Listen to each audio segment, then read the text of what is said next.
Hello friends, welcome to I exam B. I am Sushil Tagde, ex manager Reserve Bank of India.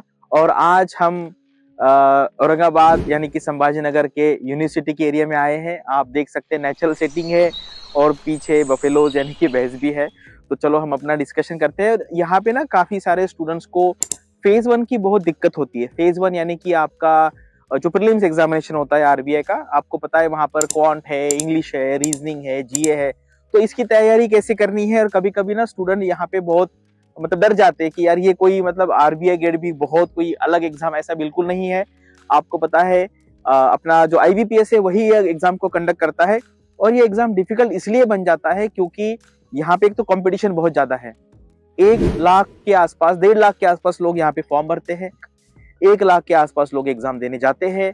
और फिर यहाँ पे पिछले 2-3 साल से ना क्वांट की जो क्वालिटी है वो काफी डिफिकल्ट आ रही है।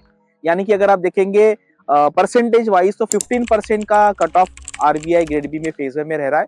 लेकिन आप आईबीपीएस पीओ का देखेंगे ना, आईबीपीएस पीओ में जो मेंस का एग्जाम है उसमें भी क्वांट का जो लेवल है वो भी काफी हाई आ रहा है। मुझे याद है लास्ट ईयर मैंने स्पेशली एक वीडियो बनाया था और उसमें मैंने वार्निंग भी दिया था कि देखो 5% से भी कम कट ऑफ आ रहा है। मतलब मैं आईबीपीएस पीओ मेंस की बात कर रहा हूँ क्वांट की। तो यहाँ पर आप जितनी सारी एग्जाम देखेंगे आईबीपीएस जो कंडक्ट कराता है, वहाँ पे क्वांट की लेवल बहुत डिफिकल्ट आ रहा है, रीजनिंग भी डिफिकल्ट आ रहा है। तो सबसे पहले एक आपको काम करना है। आप एक काम कीजिए कि आई एग्जाम बी के वेबसाइट पे जाइए। वहां पर आपको प्रीवियस ईयर के 10 क्वेश्चन पेपर मिलेंगे। ठीक है, 2023 के 2 पेपर है, 2022 के 2 पेपर है, एक पेपर आपका 2021 का है, फिर 20 में एग्जाम नहीं हुआ था कोरोना की वजह से, फिर 19 है, 18 है, 17 है।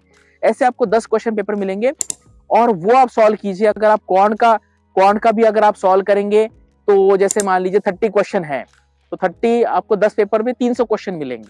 उसके बाद रीजनिंग में आपको 60 इंटू 10 600 क्वेश्चन मिलेंगे।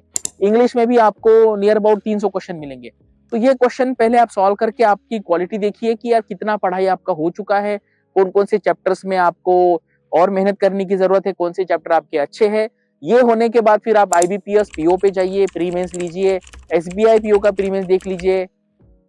और उसके बाद आपका एसबीआई क्लर्क है, आईबीपीएस क्लर्क है। ये सबसे पहले एनालिसिस करना बहुत जरूरी है। और फिर बाद में आपको फिर समझ में आएगा कि यार कौन से चैप्टर से जो मुझे फिर से रिविजिट करने पड़ेंगे। उसको आपको कोई भी कोर्स ज्वाइन कीजिए। मैं कभी कहता नहीं कि मेरा कोई ज्वाइन कीजिए। आप जो कोर्स अफोर्ड कर सकते हैं, जो कोर्स आपको अच्छा लगता है वो आप कोर्स ज्वाइन कीजिए।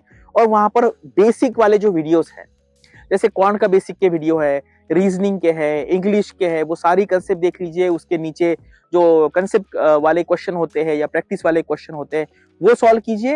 एंड देन फिर आप मॉक टेस्ट के पीछे जाइए। तो ये सारा जो करने में, जैसे मैंने आपको बताया, ये सॉल्व करना है उसके 1 महीना लगता है। उसके बाद आप वीडियो देखना है आपको तो उसको भी 1-1.5 महीना लगता है। तो इस तरीके से अगर आप प्रैक्टिस करेंगे तो मुझे लगता है क्वांट इतना भी मुश्किल नहीं है। लेकिन कॉम्पिटिशन बहुत ज्यादा है। अगर मैंने ये आपको बात बताई है 10,000 लोग फॉलो करते हैं तो उसमें से 3,000 लोग ही पास होने वाले। तो कंपटीशन बहुत ज्यादा है। लेकिन आपको ये प्रैक्टिस करनी पड़ेगी। अभी मैंने आपको ये क्यूआरई के बारे में बताया है, आप इसको फॉलो कीजिए। आपको कैसी स्ट्रैटेजी लग रही बताइए। और देखो क्या होता है ना, हमें ऐसी मैजिक वैन चाहिए होती, जादू की छड़ी। ऐसी जादू की छड़ी घुमा दी और पास हो गया, ऐसा नहीं होगा। जो एक्चुअली मेहनत का रास्ता है, जो प्रिपरेशन जो मैंने बताया, दैट इज वेरी बोरिंग। आप बोलेंगे सर आपने क्या बताया, पेपर सॉल्व करना। आप कुछ ऐसा बताइए कि हम ऐसे ही पास हो जाएंगे। ऐसा नहीं होता है, बहुत मेहनत करनी पड़ती है। लोग मैंने देखा है अभी जो सिलेक्टेड स्टूडेंट में, ये भी बताऊंगा कि वो कितने अटेम्प्ट में पास हुए। किसी को 1, 2, 3, 4, 5, 6 अटेम्प्ट भी लगते हैं। तो आपको कंसिस्टेंसी पढ़ाई करनी है। और ये अगर आप क्यूआरई का पढ़ाई कर लेंगे, जीए का पढ़ाई कर लेंगे, तो इसके बेस पे बाकी सारी एग्जाम दे सकते हैं आप। एसबीआई पीओ है, आईबीपीएस पीओ है, अभी यूआईसीएल का आपका प्री का एग्जाम आया है, असिस्टेंट का, वो दे देंगे। तो ये सारी जो बैंकिंग के एग्जाम है उसका जो बेस है वो क्यूआरई एंड जीए पे ही है। तो ये आप पहले कीजिए, फिर मैं आपको जीए के बारे में बताऊंगा। एंड देन हम फेज 2 में एमसीक्यू की तैयारी कैसे करनी है, उसके बाद डिस्क्रिप्ट की तैयारी कैसे करनी है, इंटरव्यू की तैयारी कैसे करनी है, ये सारा हम वहां पर देखेंगे। वीडियो आपको कैसे लगा और ये नेचुरल सेटिंग में वीडियो बन रहा है, इसके बारे में आपको क्या लगता है मुझे बताइए। Thanks for watching this video and all the best for your studies and upcoming examinations.